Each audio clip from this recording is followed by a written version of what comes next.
ခိုးမစားကြသူများဦးလေးအသက်ပဲလောက်ရှိပြီလေ60ကျော်ပါပြီအမှန်တော့အလုပ်ခေါ်တာ50ထက်မကျော်ရလို့သတ်မှတ်ထားတာကျွန်တော်ကိုကြည့်ပါတတ်မှာပါတယ်ညဆောက်အလုပ်ကိုတာဝန်ကျေစွာလုပ်နိုင်ပါသေးတယ်အလုပ်ပေးဖို့တောင်းပန်ပါတယ်အရင်ကဘယ်မှာလုပ်ဖူးသလဲအရင်ကကျောင်းဆရာပါကျွန်တော်အတော်လေးအံ့အားသင့်သွားသည်ကျောင်းဆရာတယောက်ကအဘဲကြောင့်ညဆောက်အလုပ်ကိုလာလျှောက်ရသည်ပင်စင်စားလားဟုတ်ပါတယ်ပင်စင်ငွေနဲ့စားမလောက်လို့အလုပ်လာတောင်းတာပါအေးဗျာ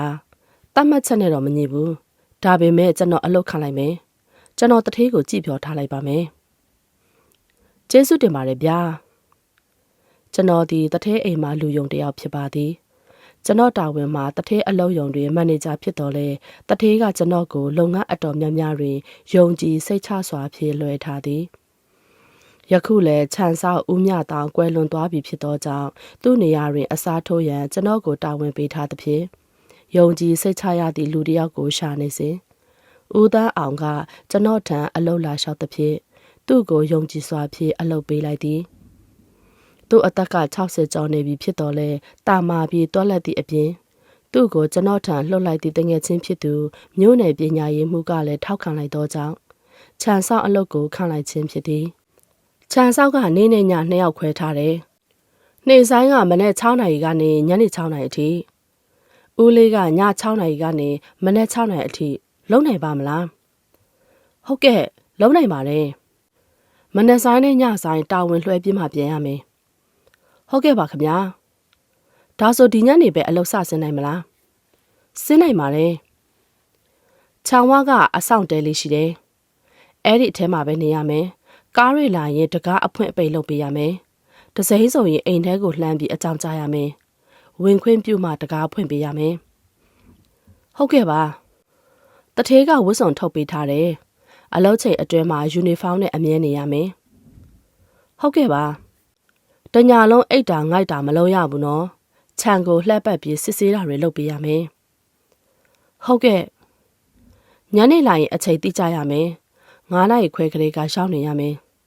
ညနေကျရင်ယူနီဖောင်းကိုတဲထဲမှာပဲထားပေးမယ်ကျွန်တော်ကသူ့ကိုအထက်ထပ်မှာသည်နှိတ်ခင်းတာဝန်ကြသူနှင့်မိတ်ဆက်ပေးသည်လားစာကိစ္စနှင့်ခန်းစားခွင့်များသူနှင့်ညှိနှိုင်းပြီးနောက်သူ့ကိုညဆောက်တာဝန်ပေးလိုက်သည်ဦးတန်းအောင်သည်ကျောင်းဆရာအဟောင်းလည်းဖြစ်ပြီးအချိန်ကိုအလွန်လေးစားသူဖြစ်သည်သူသည်ကျောင်းဆရာဖြစ်ခဲ့သဖြင့်ညဆောက်အလုပ်နှင့်မတန်ဟုဆိုနိုင်တော်လဲကျွန်တော်တို့မှာထိုအလုပ်ကလွဲပြီးသူ့ကိုခန့်ရန်အခြားအလုပ်မရှိသူကလည်းသူ့အိမ်နှင့်နီးသည်ဆိုကတဘောသူလာလုံနေချင်းကြောင့်အဆင်ပြေသည်တနေ့ကျွန်တော်ကိုတထေးကခေါ်သည်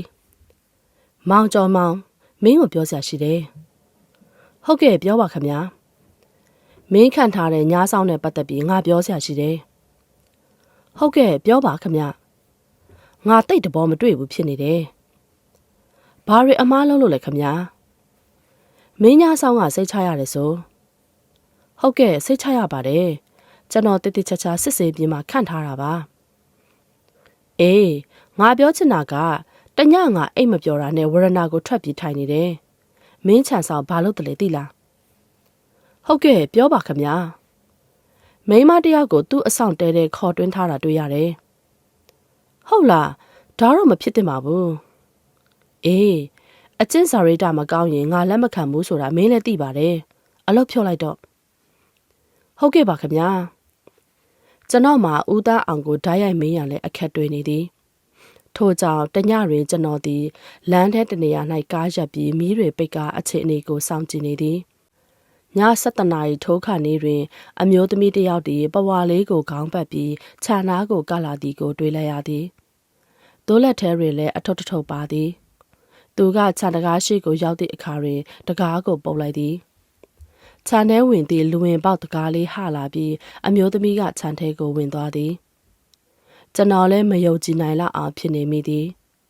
10 မိနစ်ခန့်ဝေခွဲမရလောက်အောင်ဖြစ်နေပြီးမှကားကိုခြံရှိသို့မောင်းခဲ့သည်ခြံရှိရောက်သည့်အခါတွင်ဟွန်းတီးလိုက်ရာလူကြီးပေါက်မှချောင်းကြည့်ပြီးတကားကိုဖွင့်ပေးသည်ဟာကိုကျော်မောင်ညာကြီးမင်းကြီးဘာကိစ္စရှိလို့လဲကျွန်တော်ကကားတကားကိုဖွင့်ပြေးဆင်းလိုက်သည်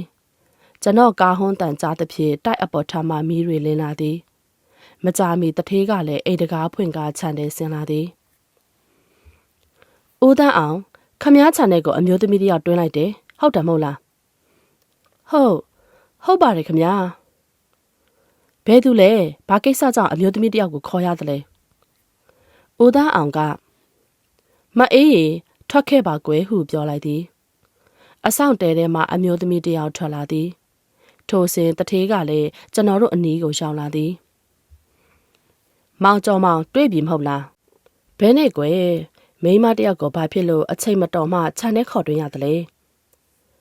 ကျွန်တော်ရှင်းပြပါမယ်တထေးနဲ့ကိုကျော်မောင်ဒါကျွန်တော်ဇနီးပါခမညာကျွန်တော်တို့မှနေစရာအိမ်မရှိပါဘူးကျွန်တော်မိန်းမကနှိတ်ခင်းဆိုရင်ဒီနားကဖုန်ကြီးကျောင်းမှာဝိုင်းလုပ်ပေးပြီးထမင်းစားရပါတယ်ကျွန်တော်လည်းမနေ့ပြန်ရင်ဖုန်ကြီးကျောင်းမှာပဲအိပ်ရတယ်ဖုန်ကြီးကျောင်းကအမျိုးသမီးတွေညအိတ်လက်မခံပါဘူး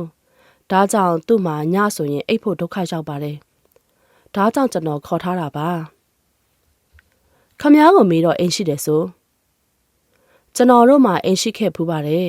ခုတော့ကျူးကျော်ဆိုပြီးဖြတ်တဲ့အထဲပါသွားလို့နေစရာမရှိတာကြာပါပြီနောက်ထပ်လည်းဘယ်မှငှားမနေနိုင်ပါဘူးဒါကြောင့်ရတဲ့အလုပ်ကိုလာလျှောက်ပြီးခိုကက်စရာလေးကြံဖန်ရတာပါခမည်းတို့မှသားသမီးတွေမရှိဘူးလားသားလေးတယောက်ရှိပါတယ်မပြောချင်တော့ပါဘူးဘယ်ရောက်လို့ဘယ်ပေါက်မှမသိတော့ပါဘူးတထေးတို့ကိုမပြောရတာအလုံးမရမှစိုးရိမ်လို့ပါဗျာကျွန်တော်တို့မှခိုကိုးစရာတကယ်ကိုမရှိတာပါကောင်းပြီလေမောင်ကျော်မောင်အိမ်ထဲခဏလိုက်ခဲ့အောင်တထေးကကိုကျော်မောင်ကိုအိမ်ထဲခေါ်သွားသည်တနားရီခန့်ကြာတော့ပြန်ထွက်လာသည်ဦးတန်းအောင်အိမ်နောက်မှာအလုတ်သမားတန်းလျက်ရှိတယ်အဲ့ဒီမှာခမည်းတော်လင်မယားကိုတထေးကနေခွင့်ပြုလိုက်တယ်နောက်ပြီးအိမ်မှာထမင်းချက်တယောက်လိုနေတယ်လုံနိုင်မယ်ဆိုရင်အလုပ်ရမယ်လုံပါမယ်ခမည်းလုံပါမယ်ကျွန်တော်မိန်းမဟင်းထမင်းကောင်းကောင်းချက်တတ်ပါတယ်ဖုန်ကြီးเจ้าမှလည်းသူပဲချက်ပြုတ်ကျွေးနေရတာပါဟုတ်ပြီလေမနေ့ပြန်ပြောင်းလာခဲ့ပေါ့အတော့အတွေ့လာစာကတော့ညှိနှိုင်းပေးမယ်ကျောင်းဆရာလင်မယားကိုညဆောင်တဲ့ထမင်းချက်ခတ်ရတာစိတ်တော့မကောင်းပါဘူးခင်ဗျာရပါတယ်ခင်ဗျာတမအာစီဝလှုပ်စားတာပဲခိုးစားနေတာမှမဟုတ်တာ